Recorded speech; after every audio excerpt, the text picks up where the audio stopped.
Yo, what's going on, guys? You got Johnny back here today with our new GPC season. Yeah, GPC is back for season 7, and this time around we have an absolute shit ton of competition in this league, and it's gonna be a pretty hype season. We just had the draft, and week 1 is about to start, so there's that. Competition-wise, we have dudes like Mr.Murkrow, as you already see on screen. We have Trev back for more McCaddy plays again. We have people like Baby Eric, who continued in the GPC. We have Joost Bartels, who's a really cool and strong new addition. Dom is obviously still competing. We got guys like Turbo, who are still around. Rufus, who's playing again, and Ethan, the former champion, who really stepped up his game recently, and is also an NPL minus coach now, which is really cool for him. Congrats for that. But yeah, we have a really strong roster this season. It's going to be pretty hype playing this season as well, so that's cool. Draft. My draft this season, I decided that I want to go really offensive, and while going offensive, have some bulky pivots, and trying, that was like my mentality, to scoop up as many of the value picks we have in the GPC draft. It's a point-based draft. We get 110 points in contrast to 100 as before, which is really solid as is, because last season was sort of a stretch to fulfill all the roles you need in a team. But this time around, it definitely worked out better. I still see some flaws in my team, and I'm going to try to patch them up during transactions. Most pronounced thing, in my opinion, is the lack of real physical bulk to my team, which is definitely unfortunate, especially when facing strong fighting types. They are a problem. But yeah, we can deal with that. Sort of, maybe. We'll see. But yeah, my draft, as you can see, I have Mega Gardevoir round 1. It's like one of my favorite, if not my favorite, Mega to use in the format. I think it's really good. Can do all the sort of Wish, CM, Hyper Voice, obviously, coverage for really all its switch-ins if you want to, barring maybe pure Steel types, but if you don't want to rely on Focus Blast. But even then, like Registeel, you can Will-O-Wisp, CM, Wish, Protect, stall them, and all that shit, even taunt them. So really cool support options, good team player. And something I really wanted, copying of Merc actually, is a dual Wish core, which I got later on with Licky Licky. They got pretty cool synergy. Licky Licky taking ghost type, look at these ghost type hits, and Guard not really caring about fighting type hits. So that's cool. The next round came up, and oh, by the way, this was a 60-man draft, 16 people draft, with one draft pool. It was ridiculous. Shit was going left and right. Originally wanted Zapdos, you know me, but Zapdos went, so I settled for Infernape. As the Infernape for 13 points is the first valor pick I was talking about. It's really crazy how it's 13 points.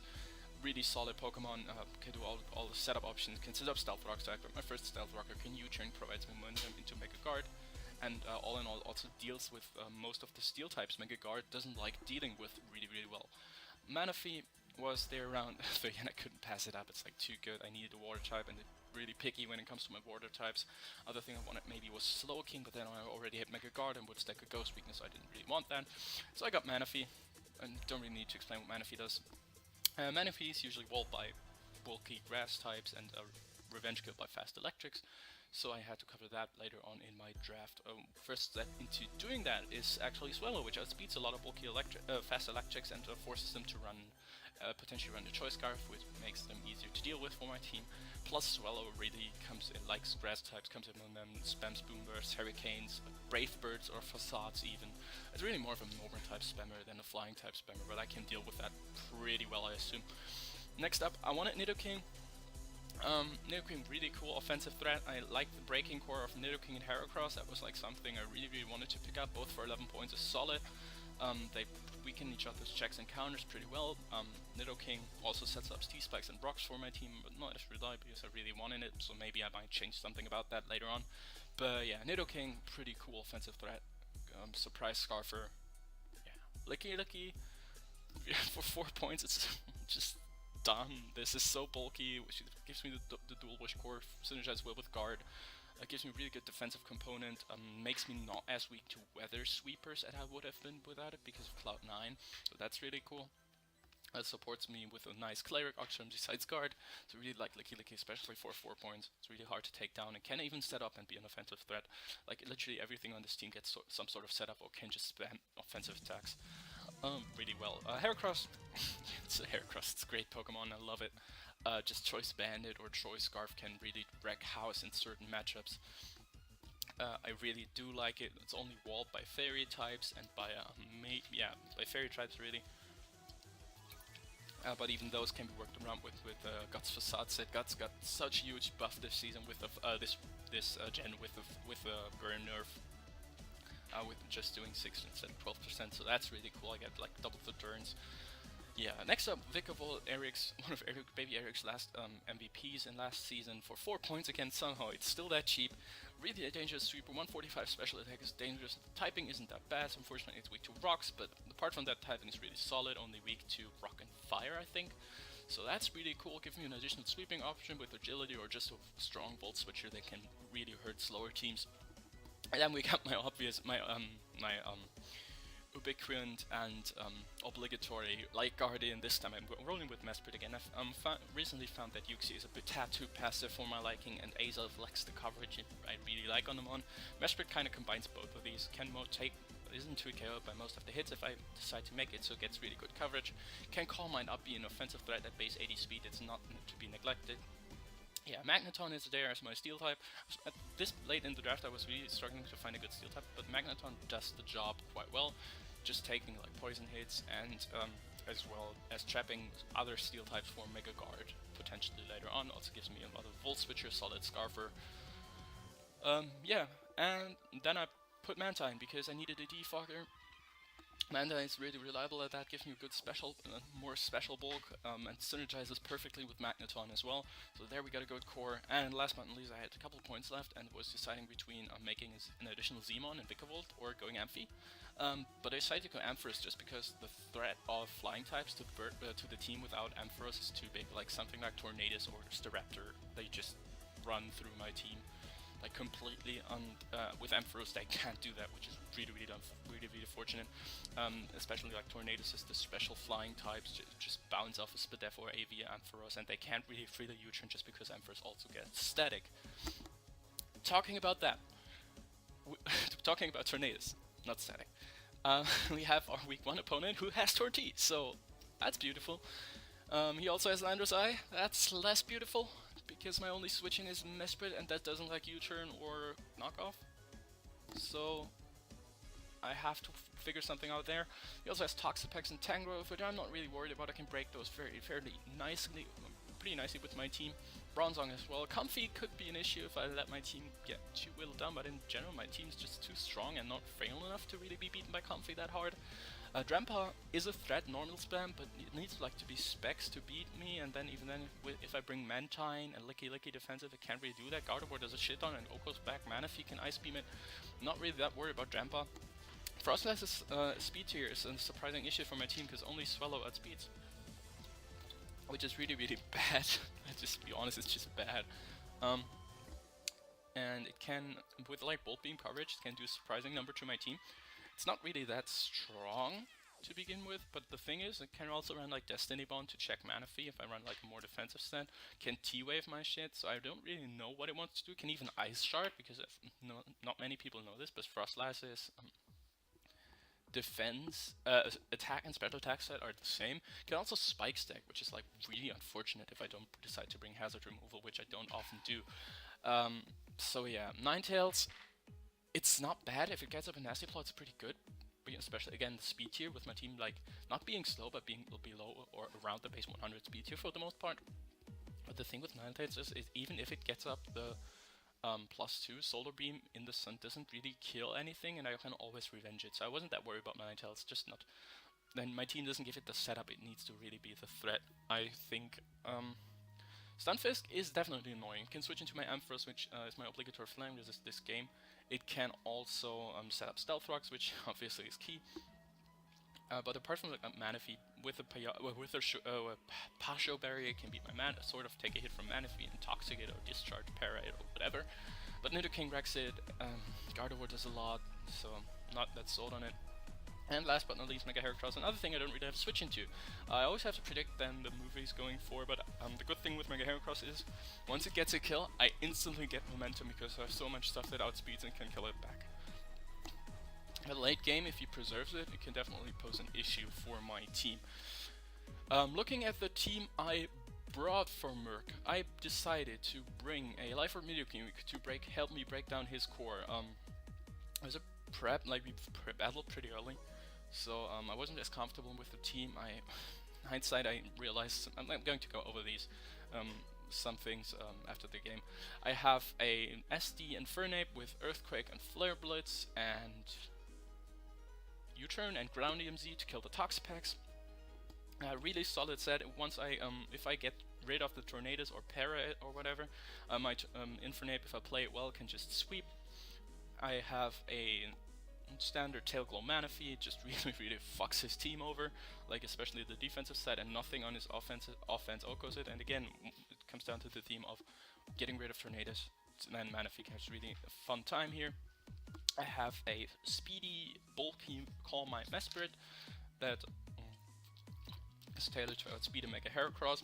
It also tanks one hit from the Landorus and can OHKO it back, so that's kind of my Landorus check. We have a Spidef Amphi with Toxic for the potential Stunfisk and HP Ice for the Lando, and Discharge for the Tornadoes, and I think something else. I don't know. Heal Bell, I think, because status spam or whatever could be annoying. And last but not least, we have a standard Spec Swallow with U-turn out on the Bronzong, which gives my Manaphy or my Infernape room to set up.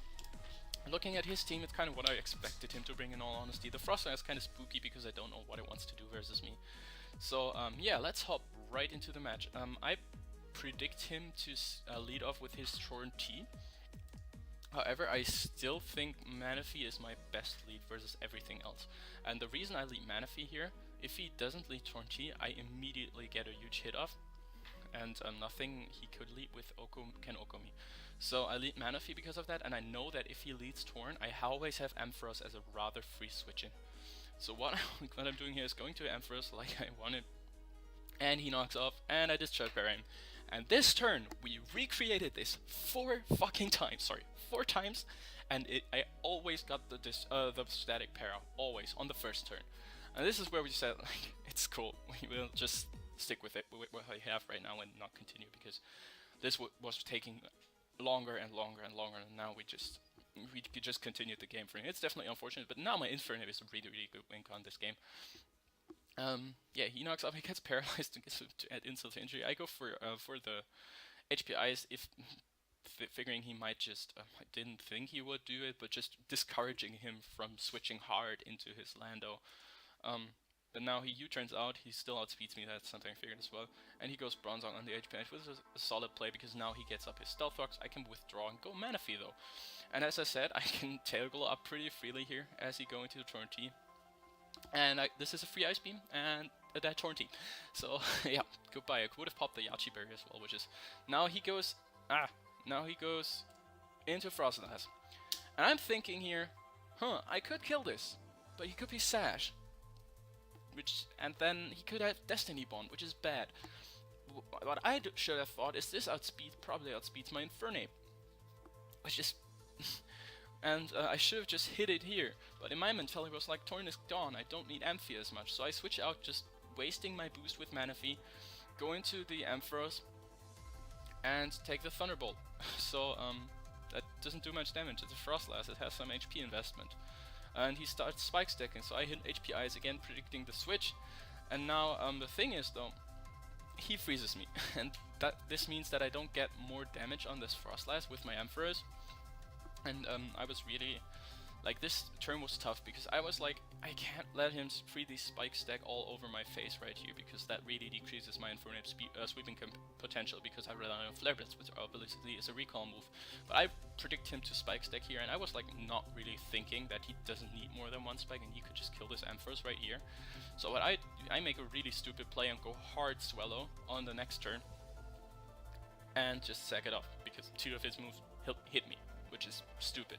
So I basically lost my thing that outsped his entire team and had the potential to revenge kill the Landorus. But right here I go into my Infernape, When I threaten this, he can Oko me, knowing he's going Toxapex, so I SD up. And my mocks, I had this exact same situation, and I knew that my opponent was going to double, and I figured Murk was going to double right here, but I felt like I didn't need to risk it, so I didn't need to go for the second SD. Turns out, so I go for the tectonic range. Turns out I should have gone for the second SD, because then I would have just straight swept through his team. But looking like it's looking right now, I can go into my Infernape, and I go for Earthquake because I'm calc wrong, and I don't kill the Froslass. If I've gone for Flirbit, I would have been guaranteed another kill, and I would have probably won this game, but it's the third choke this game, and I can't Oko. Can't Oko the Froslass. I miscalced this. He kills me with the Shadow Ball. And it all goes downhill from here, because now I don't have anything left that outspeeds the Landorus, and that's really a situation you never want to be in. I can go into my Manaphy, I know I tank on the T-Ball. And look at Froslass, it just killed 3 mons, froze another one, and I could have all prevented that by staying in with Manaphy from the start. T-Ball did 50! 50! I was so mad at myself for these chokes after the game, but I guess it is what it is. Manaphy in, kills it with Psychic. If he was mad and was going to double. Now he goes into Landorus, and I can't do anything. He just sacks it. He just kills me. He turns out to be physical as well. I did a mess, but I know I can take 1 hit, but I know he's not going to stay in here, so I Calm Mind up. Because one Calm Mind ensures that I can 2-KO even a Payapa Berry, Toxapex, and I can Oko a Heracross, Mega Heracross, which is essential at this point in the game. So I Psychic, he has the Payapa Berry, he lives, he Toxics, I can 2-KO on the next turn, and he goes into Heracross. Just to weaken it more, so I'm in knockoff range, I Oko that. I don't know why he didn't Mega. Probably thinking he might outspeed this way, but that was a good play on his part. But now, because I went to Expert Belt to Oko the Heracross, I don't have the Colbur Berry, and the Landorus can just sweep my team up from here. Now, while this shows, I'm going to name some more prep errors. I was way too worried about breaking down his team and didn't run enough defense this game. If my Nidoking would have been Shuka Berry, I would have won this game here in the end. I debated Shuka, I was like, no, I need the Live Orb to KO the Tangrowth, the Toxapex, the Bronzong, and all that. Hindsight, he knew he wasn't really walling my team, and Manaphy and Infernape did the job of breaking the team well enough. So I should have definitely brought Shuka Nidoking. And next up, we have the Mesh Pit era. I should have brought Colbur Berry. I really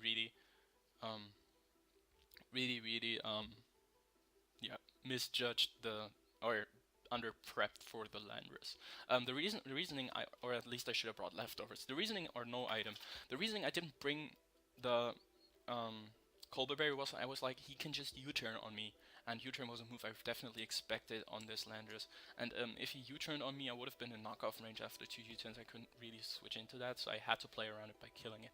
And I was like, I have to check it offensively. But with how badly I choked my 2 offensive win cons away, I couldn't check this Landorus offensively anymore, and that's where I lost the game, basically. Colbur Berry would still have been nice, even if he U-turns on me, just for this last month situation.